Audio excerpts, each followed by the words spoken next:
إن الحمد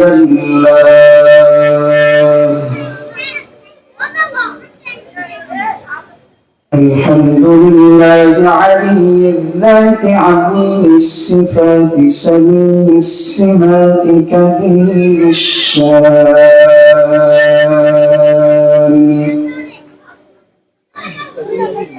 جليل القدر رفيع الذكر مطاع الأمر جليل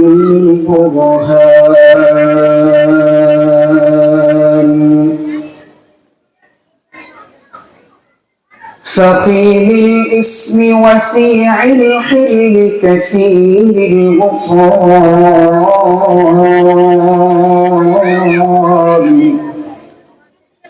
جميل الثناء عزيز العطاء مجيب الدعاء عليم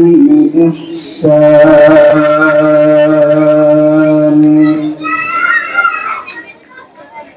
سريع الحساب شديد العقاب أليم العذاب عزيز السلطان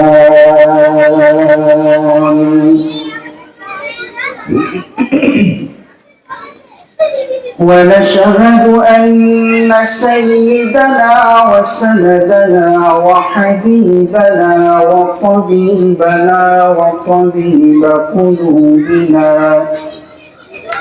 ومولانا محمدا عبده ورسوله صلى الله تعالى عليه وعلى آله وأصحابه وبارك وسلم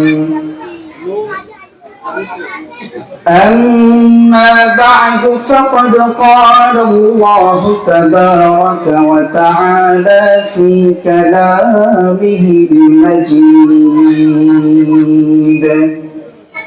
وفي فرقان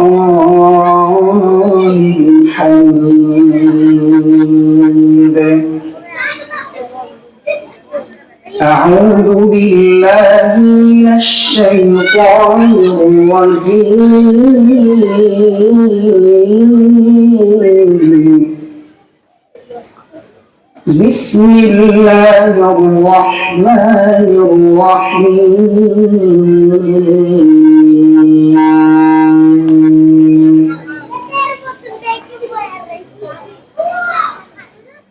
قل يا عبادي الذين أسرفوا على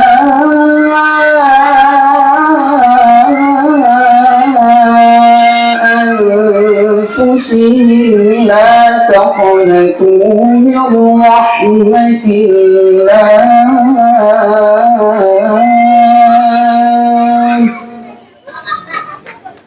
إن الله يغفر الذنوب جميعا إنه هو الغفور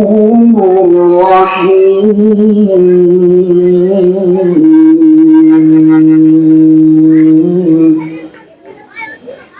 صدق الله المولانا العظيم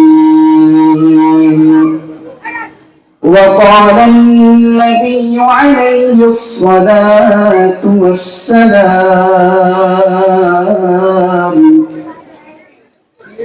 التائب من الذنب كمن لا ذنب له أو كما قال النبي عليه الصلاة والسلام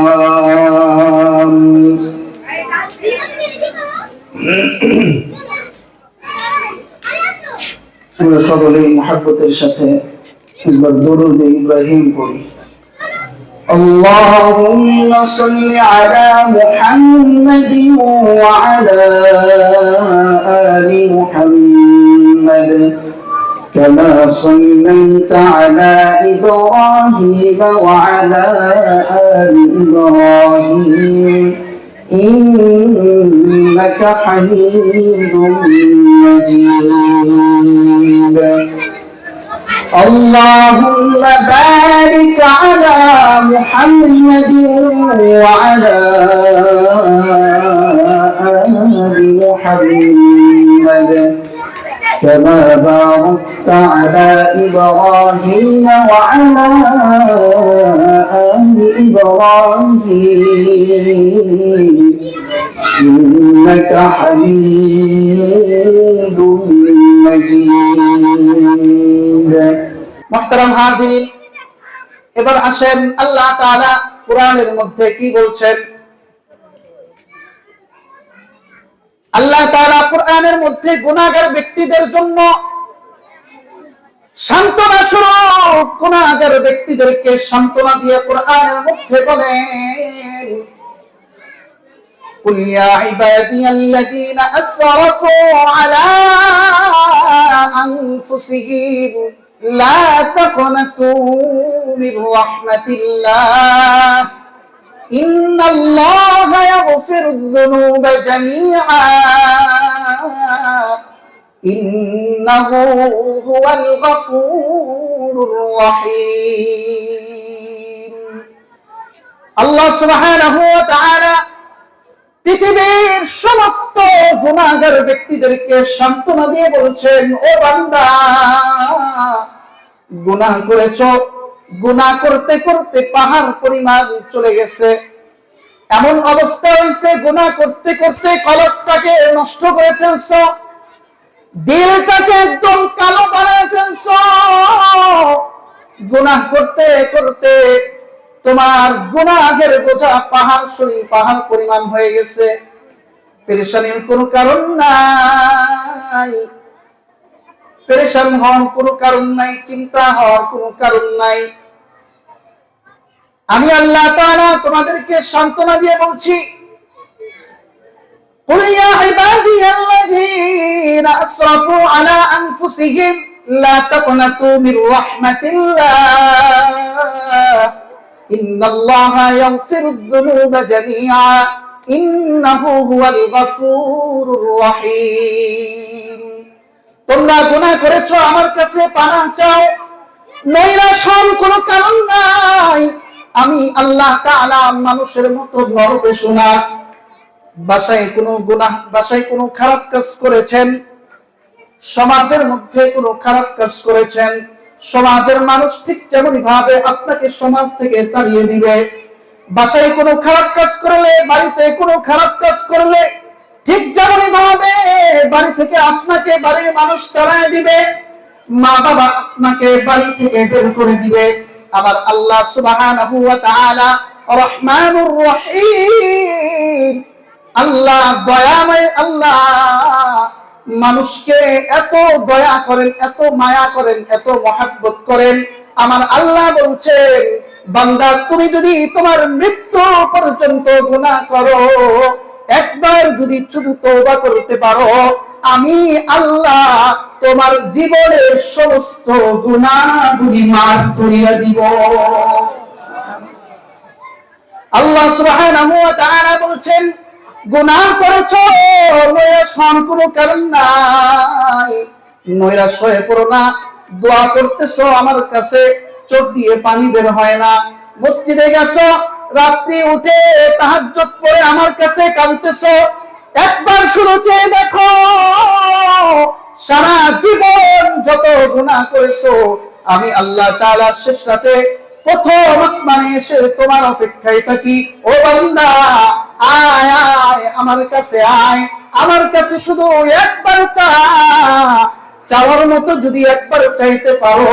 এক ফোঁটা চোখের পানি যদি বের হয় তোমার জীবনের সমস্ত গুনাহগুলি maaf করিয়া দিব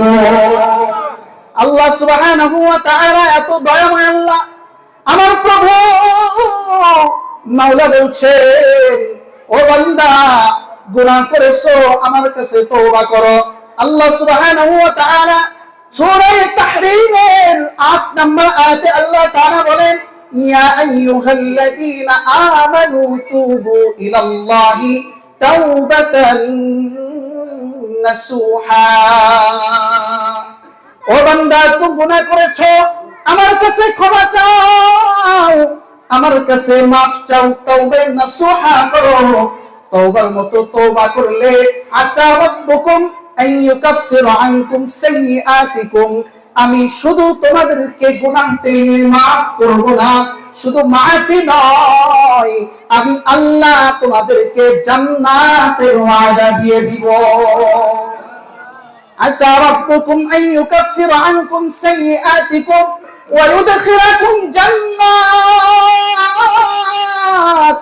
আমি আল্লাহ তাআলা শুধুমাত্র মাফ করে ক্ষান্ত হব না, আমি আল্লাহ তাআলা এই দুনিয়ার মতো পুরা দুনিয়ার সমান 10টি জান্নাতের পুরস্কার ঘোষণা করলাম।